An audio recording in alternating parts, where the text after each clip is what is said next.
My God, I hate trucks. While lawmakers are now on a Christmas break, controversies continue to hound the 2019 national budget. A House leader reveals a former cabinet member was involved in the so-called parking scheme in the budget allocations. RC and Arcangel reports.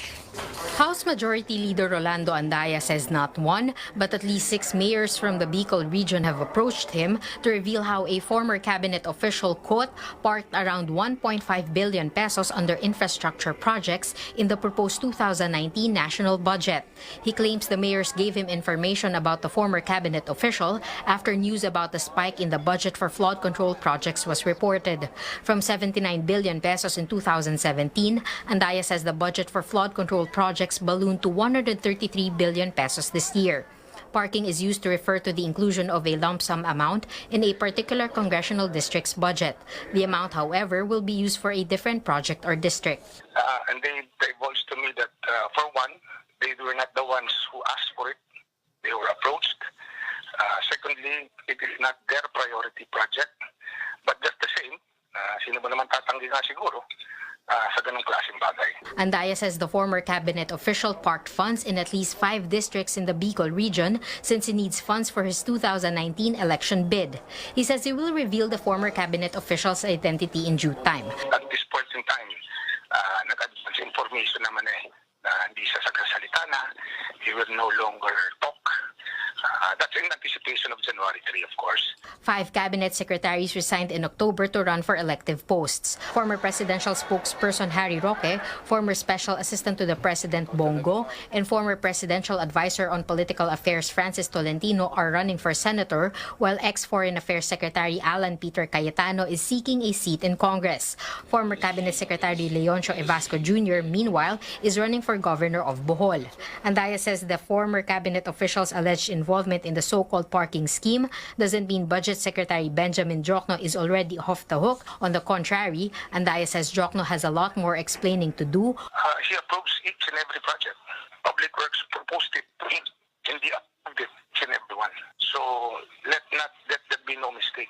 It is not the Public Works Department that approved. He approved it. In an interview on CNN Philippines The Source, House Minority Leader Danilo Suarez accused Jokno of lying when he told lawmakers last week he didn't have a hand in the allocation of 2.4 billion pesos for infrastructure projects in Sorsogon.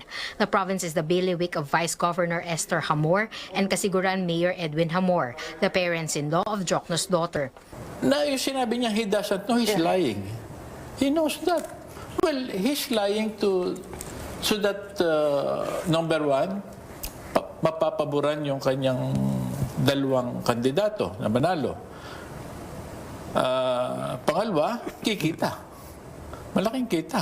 Andaya says they will invite Jokno to the hearing on January 3rd to shed light on the alleged budget anomalies. Cian Arcangel, CNN Philippines.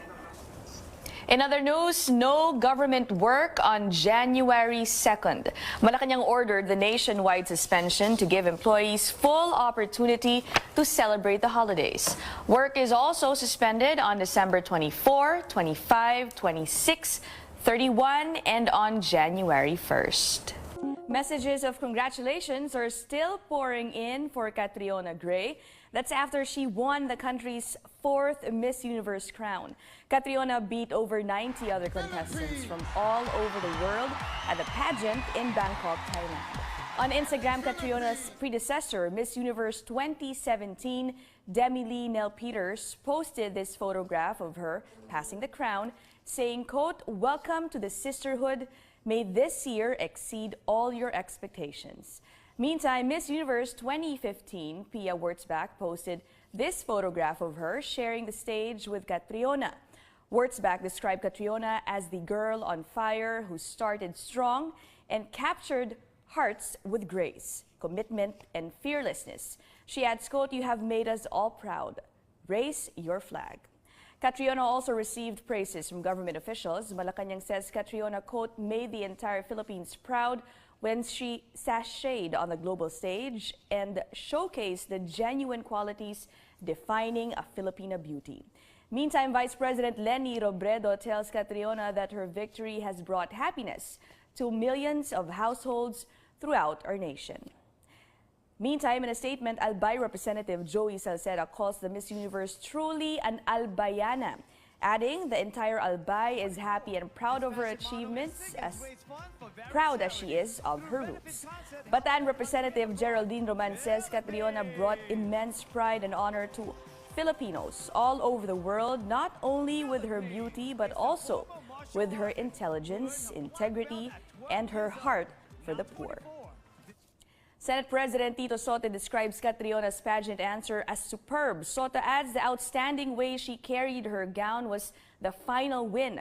Her personality was there all along. Senator Grace Poe thanks Catriona for flying the Philippine flag high. Poe adds a woman of style, substance, and brave heart deserves the crown. Catriona herself took to Instagram to talk about her victory. She posted a photo of her coronation and shared how she was able to make her mother's dream come true. Catriona says when she was 13, her mom told her that she dreamt of her daughter winning Miss Universe in a red dress. Part of Catriona's caption also reads, quote, "Philippines, what an amazing honor it has been to carry your name across my chest and to embody you in all aspects. I may now carry the sash of Miss Universe, but I'll forever be your Miss Philippines." Catriona also thanked her team for helping her win the crown.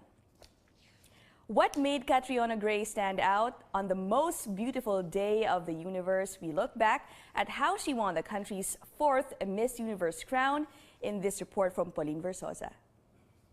From the world to the universe, Filipino bet Catriona Gray bags the 2018 Miss Universe crown in Bangkok, Thailand.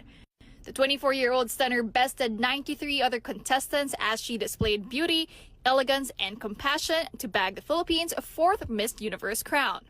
Right from the preliminaries, Catriona already made waves as she wowed people with her signature lava walk and iconic slow-mo twirl. And on pageant day, she immediately won the hearts of many after sharing her advocacy of improving support for children. The Phil-Australian then stunned in the swimsuit and evening gown competition, where she flaunted her dazzling volcano-inspired gown by Filipino designer Mac Tumang. But apart from her looks, Catriona also proved that she's more than a pretty face as she shared her stand on legalizing marijuana for medical use. In the final round, the eloquent Filipina's award-winning answer was about how seeing the silver lining in every situation is what she can provide as Miss Universe. South Africa's Tamarin Green ended up first runner-up, while Miss Venezuela Stephanie Gutierrez landed at 3rd place. With the win, Gray joins 3 other Miss Universe title holders, with Pia Wurtzbach bagging the last in 2015. Prior to Miss Universe, Catriona was also a candidate at the 2016 Miss World pageant, where she landed in the top 5. According to pageant experts, she has successfully reinvented herself and exuded great confidence to stand out this year. To be honest, there are a lot of pretty candidates, but right from the very start, the minute she walked in with her patented moves, her like this, her like that, the crown was hers. It was a victory for the Philippines, and that's what she really wanted. Aside from being a goddess, I know she will deliver comes the question and answer round. Some fans even treated the most beautiful day in the universe as a special holiday as they gathered in viewing parties, salons, and houses to cheer for the country's pride. Following her coronation, Catriona Gray is expected to have a homecoming in the Philippines to celebrate with her countrymen. Pauline Versosa, CNN Philippines. In other news, the Senate calls for further investigation on 19 people who may be involved in an 11 billion peso shabu smuggling case. The Senate Blue Ribbon Committee released a 45-page report on the case Monday.